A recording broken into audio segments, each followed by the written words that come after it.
You cannot girl boss your way out of a system designed to keep you stuck. I am Sim, and today I am spilling the tea on the 5 ways that I have stopped chasing fake wealth and have started building real freedom. And this involves understanding reality versus make-believe, taking inventory, knowing that privilege is an invisible elevator, working smarter, not harder, and it's just too soon. Because do you ever feel like no matter how hard you work, no matter what you do, your bank account is just not reflective of the person that you know you are? And you log in and you're like, I am seeing $500, but I am feeling a little bit more than that, because between inflation, between the job market, you start feeling like you're stuck in quicksand. And growing up, I thought quicksand was going to be so much more of an issue. Like, I would practice knowing what to do.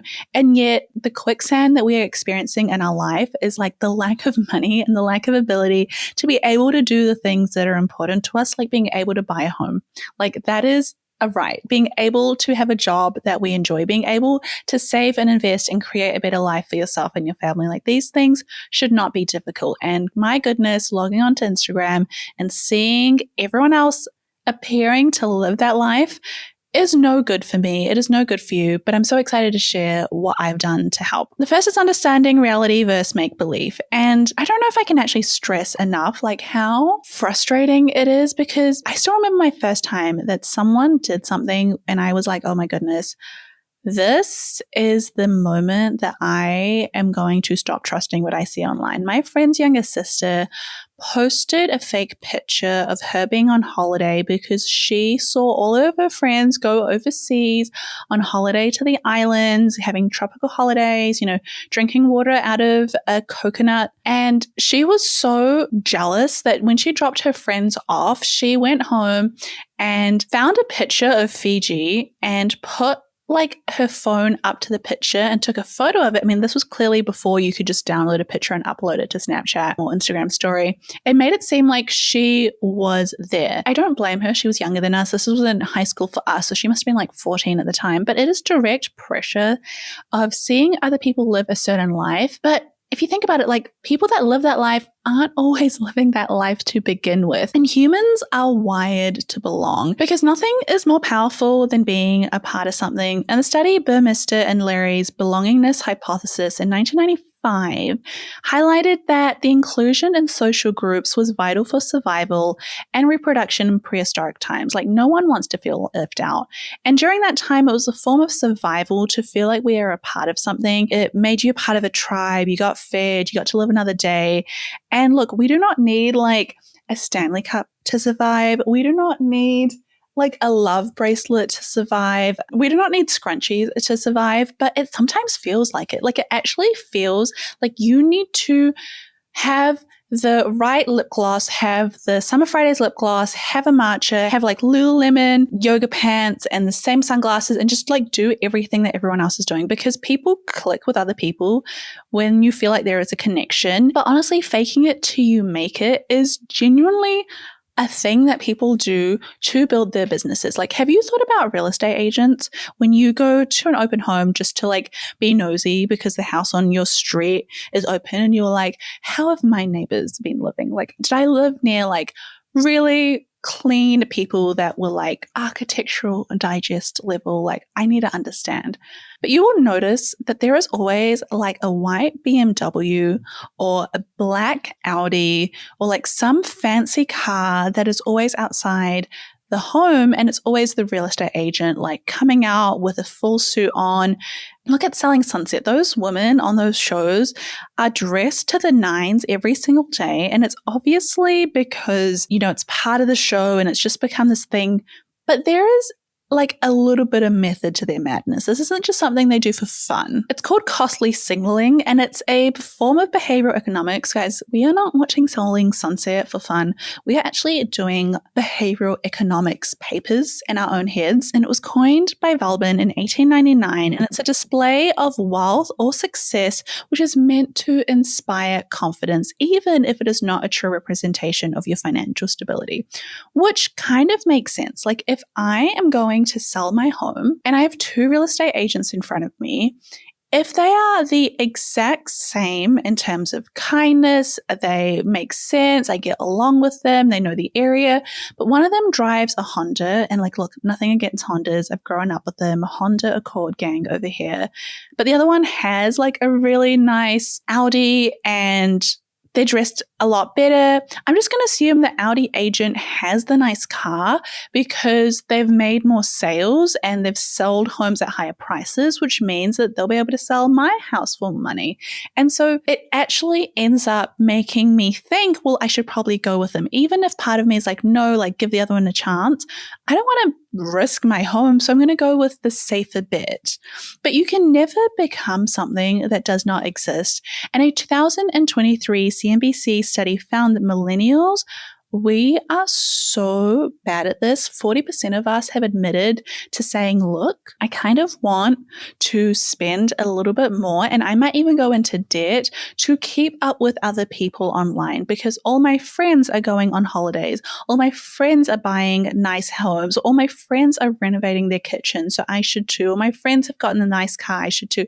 Oh my God, we're all getting Apple Watches. Now we're getting Woot watches. Now we're getting Oura rings. Like, it is a never-ending cycle of seeing what other people are doing and thinking, my goodness, I should probably do it too. But there is no point comparing yourself to the person that has a BMW because that BMW might be on loan. There is no point comparing yourself to the person with a mansion because they might be paying crazy amount of mortgage fees. There is no point of comparing yourself to the person that is making $200,000 a year and spending $200,000 a year.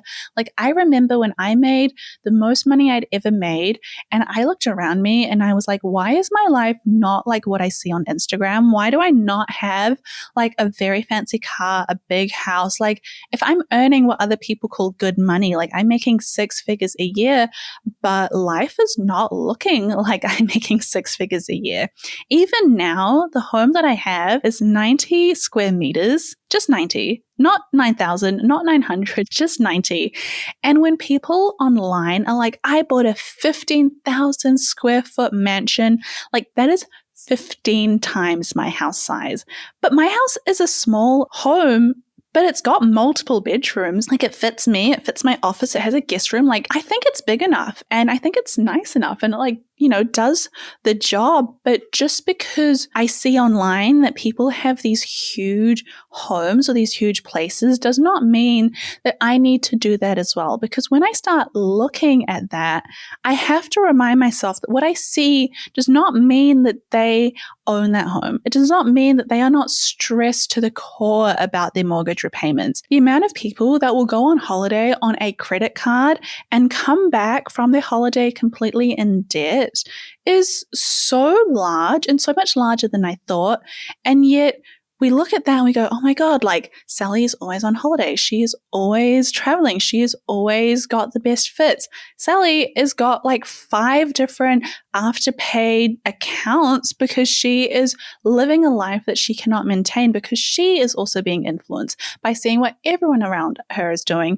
And as soon as I had to start reminding myself that what I see online is not reality, it made such a difference, honestly. The second thing that I like to do when I start feeling this way is taking inventory. Like, I am not going to ask you to not compare yourself to what you see online because comparison is a thief of joy. We know this. And if you are listening to this podcast or watching this podcast on YouTube, you have probably already tried that. You have probably already gone, okay, I'm going to remove the people off my social media. I'm going to stop like following accounts that make me feel bad about myself. You've probably already done that. And yes, comparison can help you feel more motivated. It can be like a benchmark where you figure out like, okay, I'm seeing someone my age do this, so maybe I should do that too. Or at like 35, this person has this kind of house, so maybe that's what I should be aiming for. But it is not fair to be trying to take inventory of other people's finances and assume that they don't have debt and assume that they are making a good salary and then comparing that to your own finances. Like, it's not comparable whatsoever. The only thing that you should and can compare is yourself. And that is why I believe in having a net worth tracker. I track my net worth on an Excel spreadsheet and I do this every single month. I have done this since the year 2,000, and I get to see all of my assets on one side. So things that I can sell or things that are worth things. So like my money in my bank account, my share portfolio, my retirement account portfolio. If I have a car, what the car would be worth if I was to sell it. If I have gold, how much that would be worth. And on the other side, I have my debt. So my student loan, my mortgage, if I have any other loans that I have. And then I minus the assets, minus the debt, and that gives me my net worth. And I can then see every single month, is my net worth going up or is it going down? Every month I input the new data, and it has been such a game changer because rather than worrying like, how am I doing compared to Jennifer? I can start saying, well, as long as I'm doing better than Simran from last month, that is all I want. As long as I am bettering myself like 1% per month, then that is all I need to know that I'm on the right track. Because if I'm going from like $1,000 one month to $3,000 the next month, that is huge. And that is progress, but it will never ever feel like progress. Even if you go from $1,000 a month to $3,000, if you are looking at what other people are doing. So take inventory. It doesn't have to be like anything crazy. It doesn't have to be really fancy, but by comparing yourself to yourself, you are going to improve. And at the end of the day, that really is all that matters. The third thing that I try to remind myself is that privilege is an invisible elevator. Or is it invisible escalator? I am not sure. I kind of made it up, but it's a term that I like to use because you look at people that have like the rags to riches story, but I know these people in real life, and I can tell you now, their parents helped them buy a home. Their parents paid for their college. Their parents paid for their weddings. And if you are Indian, they probably did all three. Even though my parents did not bankroll my life, they didn't help me get into college, they didn't buy me a home. I know that if I asked them, they would have found a way to help. If I was like, Mum and Dad, can you please pay for my university? I'm sure they even offered at a time or two. They would have found a way to take on extra hours or pull money aside. Like they absolutely would have done that for me. And that in itself is a privilege to help me figure things out, privilege of health. I didn't suffer from poor mental health. I was able to thrive and throw myself into things at campus during university and develop skills that made me better at my job.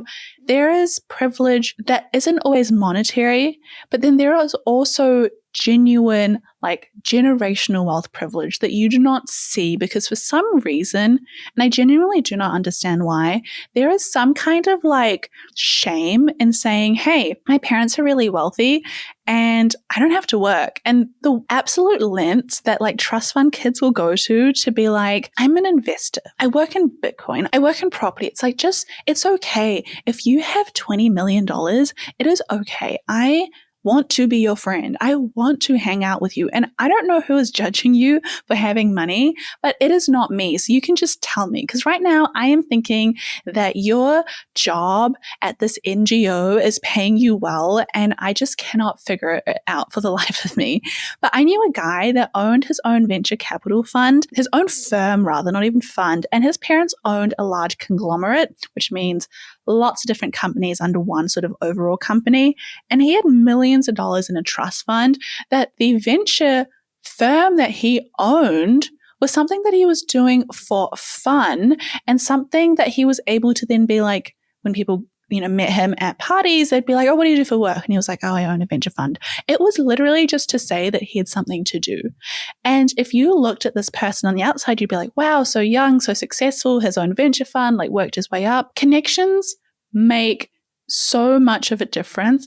Financial backing makes so much of a difference. And if you do not come from that background like myself, it will eat you up alive to sit there and go, why was my dad not like related to royalty? Like, why was my mother not like a dame? Like, where did it go wrong? Why did my family not have like all this land that they could have given me? There's no point of thinking like that. And so there's also no point of comparing ourselves to people that have those lives. And it's so important to remember that not everyone is going to share that. So it is even less helpful and more detrimental to compare where your money is to what you are seeing online, to what you are seeing in your friend circles, to what you are seeing at people at work. Like, we interviewed on the Girls That Invest podcast a couple of months ago. We do like a Millionaire's Diary series. And this woman had sadly lost her mother. Her mother gave her an $8 million investment portfolio of property. And this woman was like, you know what? Her name was Steph. She was like, you know what? I want to get into real estate. So I'm going to become a personal assistant at a real estate firm. And to this day, she works as a PA, but she is rolling in money. And you would not know it if she was not the kind of person that was kind enough to share it and go, hey, look, this is my background. Like, that just blew my mind. And I love financial transparency for that reason, because then we can actually see like these things exist. Like, there is a world like that out there. The fourth thing that I like to do is to remind myself that smart work is always better than hard work. And you're probably going to hear this a lot from me this year in 2025, because I think it's like my motto for the year. I mean, it is in my blood. It is in my ethnic child of immigrants, oldest daughter blood, to work hard, to look like I'm working hard, to be rewarded for being working hard. Like, if someone goes, Sim is such a hard worker, I am on cloud 9. But that has not worked out for me, and that does not work out for us in the long term. In fact, a lot of empirical research has shown that in high school and college, your grades have no correlation with your professional competence or your life achievements. And if you were a high achiever in high school, if you were someone that spent ages like color coordinating your notes and watching like Ali Abdaal's YouTube videos on how he studied, and you were like the kind of kid that just had so much enjoyment and fulfillment in being a good student, you probably expected yourself to do really well and to get ahead. But Chimura Music did a study in 2010 and indicated that traits like social intelligence and networking are actually better predictors of career success than diligence or academic performance. And that broke my heart. That study came out when I started high school. I wish I had seen that then, because I would have just then focused on becoming more socially intelligent and becoming a better networker. And instead, I was learning organic chemistry like my life depended on it. I was spending time understanding like carbon bonds as if I could not figure it out, I would never make a dime in my life. And I was so obsessed. For what? For what? My grandpa always used to say that hard work would pay off. And obviously I believe that. I still am glad that I worked hard. But I think that's like the first rung of success. And the second rung of success is being able to take that sort of hard grit ability and then being able to figure out how to work smarter and how to show your work, how to be a talker, how to be the person that appears like they are the smartest person in the room, the most intelligent person in the room, the most connected person in the room. Because if you work hard but no one sees it, it actually, I'm so upset to say this, but it does not get you past that first rung. People will recognize that you're a hard worker, but that doesn't give you the promotions. That doesn't give you the next projects. That doesn't give you the next step. And you're going to be very frustrated if you put in all those hours. Like, for example, when Sally gets invited to go to the office event, which is like, no, I'm going to stay back and work harder. She's probably thinking like her boss is going to be like, oh my God, Sally, love that girl. Sally, incredible. Like, she is always at her desk. She is always staying behind. Like, she is just such a machine. So glad to have her. But Sam, who's like, yeah, boss, I'll come with you. Like, I'll come out to work drinks or this work event or this gala. Like, that's the person that's going to form a connection with the boss. And the boss is going to be like, you know, Sam is such a great guy. And I feel like he's really genuine. And we just have such a laugh. And we have so many like mutual interests. And even if none of that is true, Sam is going to get the promotion and is going to get ahead. And I want to just make it very clear. I do think working hard will lead to results. They just might not be the results that you want. And they might not be the results straight away. Just like if I do a push-up now, I am not getting abs.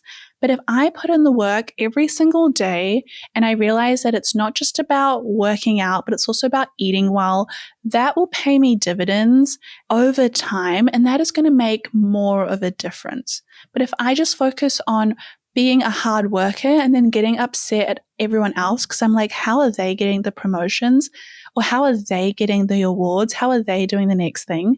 It just isn't going to work in my favor. The fifth and final thing that I have found really helpful, and probably the one that was the hardest to accept, is understanding that it's just too soon. Growth happens, but it does not happen quickly. And a lot of people, especially, I want to say women, I'm going to really generalize here, but a lot of times we think that we need to achieve everything before the next stage. Like, I need to become a director before I have kids. I need to collect all my gold stars before 40. I need to get the highest amount of salary I can get before I get married. Guys, the average age of a millionaire in the US is not 30. It is definitely not 20, though I feel like when I go on YouTube, it definitely feels like it is. It is 47. It is 3 years from 50. It is past when people say, I am having my midlife crisis. When I think of 47, I think of not the average millionaire. I think of myself having back problems. I actually don't know. I've never thought about myself at 40. And for the 47-year-olds, I'm sorry. I am scared. I'm sure it is fine. I'm sure it's fun, but I do not think, oh my God, that is when I'm going to make it. But realistically, early success stories are exceptions. They are not the norm. And doors closing are opportunities for other things to open. It is just too soon sometimes to look at your life and go, why am I not where everyone else is? Because we are only in our 20s. We are only in our 30s. We are only in our teens. Like, I went to an intermediate school. So that's like year 7 and 8. And I was talking to these kids there because my school had asked me to come back to share some of my journey. And I kid you not, this like 11-year-old, she was like, I am saving up for a home deposit. And I was like, you are 11. But that just speaks to how much pressure younger people have. And we do not live in a time where getting a good job and working hard is the guaranteed like secret to success. Like, if you do not have money, you are not working hard enough. That is not true. But you have to be okay with understanding that sometimes trying to reach where you want to go is going to take time. And I am not going to sit here and be like, well, it's because of social media and it's because everything is fast and instant gratification and therefore we're not seeing things fast enough. But the amount of people in higher up roles that I have met that have said like, oh my goodness, Sim, like the real estate agents that are coming in nowadays, like the younger ones, they are so upset if they have not sold anything in the first month.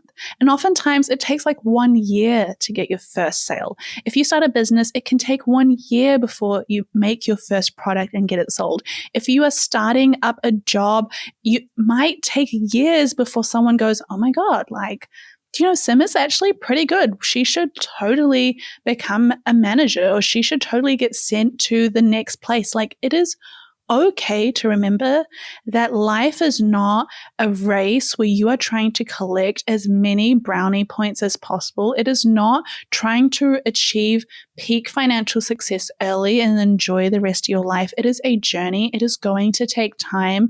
People that have reached it early are exceptions, not the norm. There is so much more luck involved in that. I can look at myself and know that so much of what I've been able to achieve, like investing in the right time, was luck. I definitely didn't think Tesla was going to do exceptionally well. I definitely didn't think that talking about money online in 2020 was going to be a time where suddenly everyone was at home, everyone was worried about money, everyone wanted to learn how to invest. Like, these were all things that were very luck induced. And I actually also want to make it very clear that if a door closes, it is because another opportunity is opening up. When I was in university, in the first year, I did pre-med, which is a year where you try so hard. There's like thousands of kids to get 200 seats in medical school. And I did not end up being one of them. I did not get in the first year. And I remember being quite upset at the time, but I still remember where I sat. I still remember seeing the screen. I still remember my dad coming into the room and being like, hey, any news, any update? And I was like, no, not yet. I remember all my friends getting in and them putting on their Facebook pages like, hey, got into med school, so lucky. And me thinking, if they've gotten their acceptance, but I haven't gotten my email yet, I probably haven't gotten in. And I was so devastated. And I ended up getting into optometry school, which was really amazing. But that ended up being a better path for me because it let me take on a career that was relatively easy for me. It allowed me to have free time to study other papers and learn about finance, learn about international business, learn about investing. And so when I pivoted, it ended up working out so well. And some of my doctor friends ended up quitting medicine because they realized it wasn't for them. And some of my doctor friends that didn't get in the first time applied after, completing an entire different degree, got again, and are loving it. And what I want to hope by sharing that information is we are so used to seeing other people's highlight reels, and we are so used to seeing moments of their lives that it feels like their accumulation or sum of their success is so much clearer and shorter and faster. And we go, oh my God, they got into school, then they got into mid school, then they became a doctor, then they bought a home. Like, how exceptional. And what we don't see are the ups and downs that led them to that journey. And when you remind yourself that you are still on that journey and you are underestimating what you can achieve in years and decades, but you are overestimating what you can achieve in weeks and months, then you will be able to give yourself the grace to understand it is okay, it is going to take time.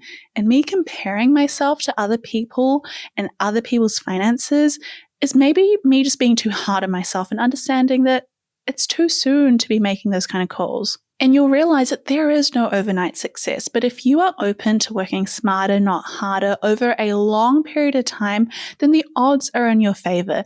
And I'll be honest, if you are watching video podcasts like this or listening to us on Spotify and consuming content that is about bettering yourself, you are already on your way to reaching your destination. You'll be there before you know it. And frankly, you might even reminisce the time that took you to the journey rather than just getting to that goal and taking it off. It's important to just keep focusing on being 1% better every single day. You will reach your destination before you know it. You will reach your goals before you know it. And you might even miss out on the fact that you didn't savor and enjoy the process of getting there. So with that, I want to end the episode. I want to say, if you enjoyed this episode, if you found it helpful, the best thing that you can do is take a screenshot, put it on your Instagram story, tag a friend, send it to someone that you know that would really benefit from this, because the more you do that, the more we can send it out to people that want to learn how to invest, that want to learn how to grow their wealth, because the more people that have their money sorted, the more wealthier they are, the more choices we have, and that is the kind of world I want to live in. So with that, I'll see you next Tuesday.